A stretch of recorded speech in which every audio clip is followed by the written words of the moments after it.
నమస్తే కిరణ్ టీవీకి స్వాగతం. నేను దిలీప్ చమలి. సార్ చాలామంది చాలా అతి వినయంతో ఎవరైతే డబ్బులు అడుగుతారో వాళ్ళకి వెంటనే సాయం చేసేస్తుంటారు. అంటే ఎక్కువ సాయం చేయడం వల్ల అదేమన్నా ఒక దుర్బుద్ధ, అసలు అంతలా సాయం చేయొచ్చా, దాని యొక్క ప్రయోజనాలు ఎలా ఉంటాయి, దీని గురించి కొంచెం పర్యవసనాలు. ఇది ఏమవుతుందంటే అండి, అయ్యా ఎనీథింగ్ మన వాళ్ళు పెద్దగా చెప్పారు, అతి మంచితనం మంచిది కాదు, అతి వినయం దూర్త లక్షణం. అతి వినయం దూర్త లక్షణం. అవును. ఇంకోటి చెప్పాడు ఏంటి, అపాత్ర దానం చాలా మంచిది కాదు. అంటే ఎందుకు చెప్పారంటే ఇది, పక్కోడు నిజంగా కష్టం వల్ల ఎట్లా ఉన్నాడు, వాడు నిజంగా నెసెసిటీ ఉందా, వాడు ఎంత అడుగుతున్నాడు, మన కెపాసిటీ ఎంత, నా స్తోమత ఎంత. ఇప్పుడు చిన్న ఇన్సిడెంట్ నుంచి అర్థం నీకు అర్థం. మా గార్డెన్ మొన్న కలిశాడు, తోటమాలి. సార్ మా వైఫ్ ఒంట్లో బాగాలేదు, హాస్పిటల్లో చేర్చాను సార్, నాకు 2000 అప్పిండి సార్ అన్నాడు. అయ్యా నువ్వేమనుకోవాక, నేను అప్పు ఇవ్వను, అప్పు తీసుకోను, నా రూలు. నేను 2000 ఇవ్వను, 500 ఇస్తున్నా, తీసుకో. నువ్వు 500 నా రిటర్న్ ఇయ్యక్కర్లా, డాక్టర్ చూపించుకో, నాకేం ప్రాబ్లం లేదు. అదేంటి సార్ అన్నాడు. అవును, ఎందుకు, ఇప్పుడు నేను రిటైర్ అయ్యాను, నాకు వచ్చే పెన్షన్తో నేను బతుకుతున్నా. వాడు అడిగి 2000 అడిగాడు, ఇంకోటి 5000 అడిగాడు, రేపు వచ్చి 10,000 అడుగుతాడు ఇంకోడు. వాడికి 5,000 ఇచ్చి నాకు ఇవ్వలే ఇస్తే వీడు కోపం. అక్కడ మా ముగ్గురు ఉంటే తోటమాళ్ళు మొత్తం క్లియర్గా చెప్పేసామనుకో, నేను అప్పు తీసుకొని అప్పు ఇవ్వను, మీరేమనుకోవద్దు, నువ్వు కష్టంలో ఉన్నావా, నేను ఆదుకుంటా, నా రేంజ్ 500, ఓకే తీసుకో, తప్పులేదు. మన ఫర్మ్గా నిష్కర్షంగా చెప్పగలగాలి. అతి మంచితనాన్ని పోయి వాడికి 2000 ఇచ్చేసా, పక్క ఇంకో తోటమాలు వస్తాడు, సార్ మా డెలివరీ అయింది సార్, హాస్పిటల్లో ఉంది సార్, ఒక 5,000 ఇవ్వండి సార్ మీకు ఇస్తా అన్నాడు. ఈ 2000 చూసి కూడా ఏం చేస్తాడు, మనకు అవపరం పక్కన తిరుగుతుంటాడు. వాడు ఇవ్వకపోతే ఒక బాధ, అడగలేము, రిలేషన్ పోతున్నాడు. ఎగ్జాక్ట్లీ. ఇస్తే వాడు మళ్ళీ గొడవ వేసుకొని బాగలేదు. ఇప్పుడు నేను ఒకడికి ఇచ్చా డబ్బులు, ఊరికి దుబాయ్ అరేంజ్ చేస్తానని 35,000 ఇచ్చాడికి, తెలిసినవాడు బాగా మంచివాడే. సార్ నా ఖర్చులు 5,000 పెట్టాను సార్, 30,000 ఇస్తాను సార్ అన్నాడు. సంవత్సరమే తీసుకొని అడగంగా నా 5 నెలలు 6 నెలల తర్వాత 10,000 వేసాడు. మళ్ళీ ఇంకో 6 నెలలు ఇంకా ఈ డబ్బులు ఇలా. ఇప్పుడు వాడు ఏం చేస్తున్నాడు, నేను తిట్టే అనుకో, మళ్ళీ ఫోన్ ఎత్తడేమో, రెస్పాన్స్ ఇవ్వడేమో. ఆలోచించుకో. అంటే ఎందుకు చెబుతానంటే, ఇది డబ్బులు ఇవ్వటం, ఇది ఇచ్చినోడు ఈగంటాం, పుచ్చుకున్నోడు పులి అని. సహాయం చేయకూడదు, సహాయం చేయి. నీకు ఎగ్జాంపుల్ చెబుతాను, స్టోరీ చూస్తే నీకు అర్థమైంది. ఒక ప్రొఫెసరు స్టూడెంటు ఇద్దరు పొలానికి వెళ్తారు, అగ్రికల్చర్ పని మీద, అంటే ఒక ప్రాజెక్ట్ మీద.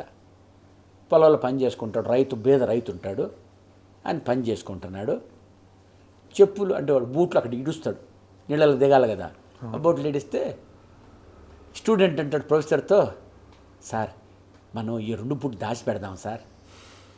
అప్పుడు బయటకు వచ్చినట్టు చూసుకుంటాడు, అప్పుడు వాడు మొహం చూద్దాం సార్ ఎలా ఇద్దో అంటే, ప్రొఫెసర్ అంటాడు, అయ్యా నువ్వు బాగా డబ్బులు ఉన్నవాడి, నువ్వేం చేస్తావంటే, ఇవ్వటం మంచిది కాబట్టి చెరొక తీసుకొని బుట్టు దాచిపెట్టాం కాదు, 2 బుట్టలు ఒక్కొక్క బంగారు నాణ్యం పెట్టాయి అంటాడు. సరేలేండి సార్ని 2 బుట్టలు 2 బంగారు, దాంట్లో ఒకటి ఇంకోటి బంగారు నాణ్యం పెడతాడు. ఇప్పుడు మన అబ్జర్వ్ చేద్దాం ఏం జరుగుద్దో అని చాట దాక్కుంటారు వీళ్ళిద్దరు. పాపడంతా పని చేసుకొని వస్తాడు, అన్నం తిందామని అక్కడ ఒక చెట్టు కింద బాగుందని చెప్పి బూట్ వేసి కాలు పెడతాడు. ఏందా తగులుద్ది కాలికి, అది చూస్తే బంగారు నాణ్యం. ఆశ్చర్యపోతాడు, బంగారు నాణ్యం ఏంది, చుట్టూతో చూస్తాడు, ఎవరున్నారని, ఎవరు లవపడరు వీడికి. ఏంది రోజు దేవుడు ఇట్టామని 2 దాంట్లో పెడతా కాలు, దాంట్లో మళ్ళీ బంగారు నాణ్యం దొరుకుద్ది. వాడు కళ్ళమ్మ నీళ్ళు కారుది, ఆనంద బాష్పాలు వస్తుంటే మోకాళ్ళ మీద కింద మా నేల మీద దిగుతాడు.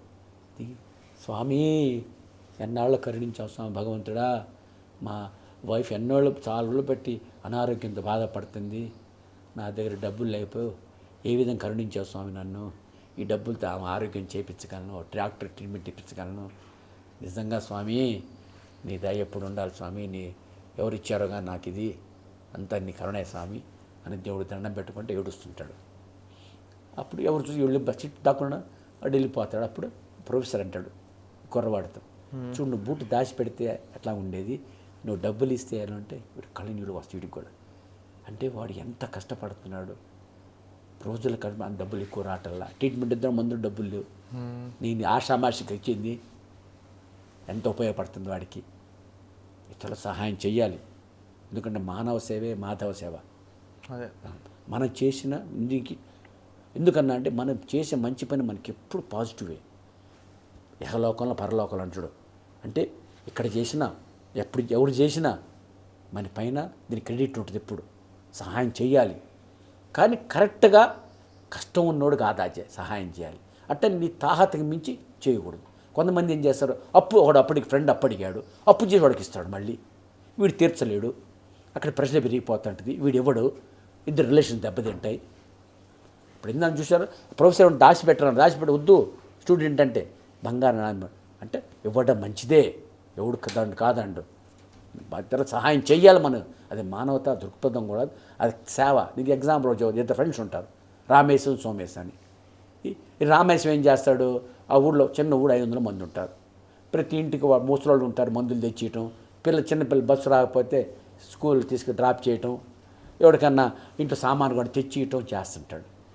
సోమేశం ఏం చేస్తాడు, ఊరి బయట చిన్న పర్ణశాల వేసుకొని ఓం నమ శివాయ ఓం నమ శివాయ దండ పెట్టుకుంటూ కూర్చుంటాడు, జ్ఞాపం యాజ్ఞం యాగం చేస్తుంటాడు.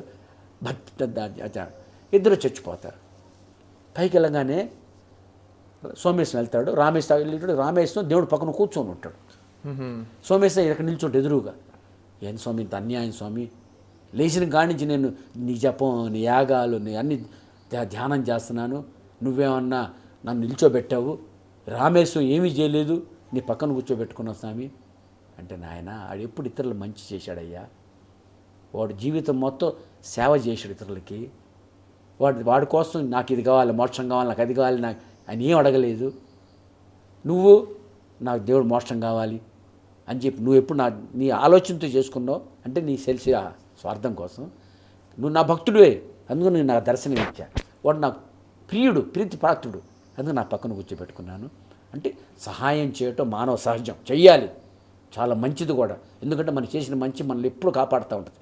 అందుకనే ఒక జపనీస్ ప్రావర్బ్ దీనికి ఏం చెబుతాడు, ఈ want happy for 1 hour have a small nap అంటే గంట కామన్ పనుకోమన్నాడు. You want happy for 1 month go and marry అంటాడు. You want be happy for 1 day go for a picnic అంటాడు. You want happy for 1 year inherit fortune అంటే సంపాదించడం. You want be happy for ever, ఎప్పుడు సంతోషంగా ఆను అంటే help others, ఇతరులు సహాయం చేయండి. How many time but further EC Japanese వాడు, help any number of time as fast possible, as much as possible, as many times as possible, as many ways as possible అంటే ఎన్నిసార్లు చేయండి, ఏ విధంగానే చేయండి, ఎన్ని రకాలుగా చేయండి, సహాయం చేయండి. కానీ నీ తాహతకి అపాత్ర దానం చేయకూడదు, నీ తాహతకి మించి చేయకూడదు. నువ్వు చేసే దానం కూడా ఏది ఎక్స్పెక్ట్ చేసి చేయకూడదు. ఎప్పుడు నీకు లేకపోతే అప్పులు తెచ్చి చేయకూడదు. అట్లని ఆర్భాటాలకు పోయి గొప్పలకు పోయి అప్పులు చేసి పెళ్ళిళ్ళకి ఆర్భాటంగా చేసి తర్వాత ఇబ్బందులు పడి అది చాలా పిచ్చి పొరపాటు చేయవాకండి. ఎప్పుడు కూల్గా ఆలోచించుకోండి, మనం చేసే కరెక్ట్గా ఉందని ఆలోచించుకోండి, చేసే పని నిబద్ధతగా చేయండి, అండ్ నలుగురు మంచి చేయండి నీ తాహతతో పడ్డు.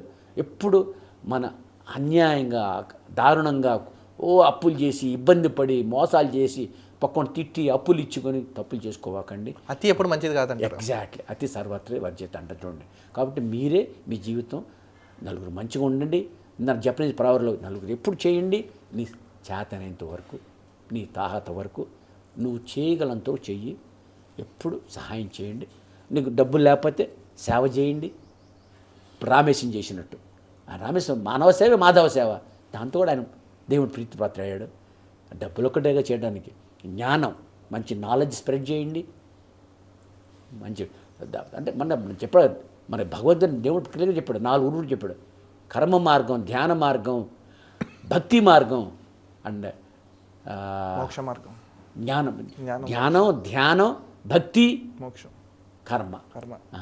సో 4 క్లియర్, కర్మ మార్గం, భక్తి మార్గం, ధ్యాన మార్గం, జ్ఞాన మార్గం.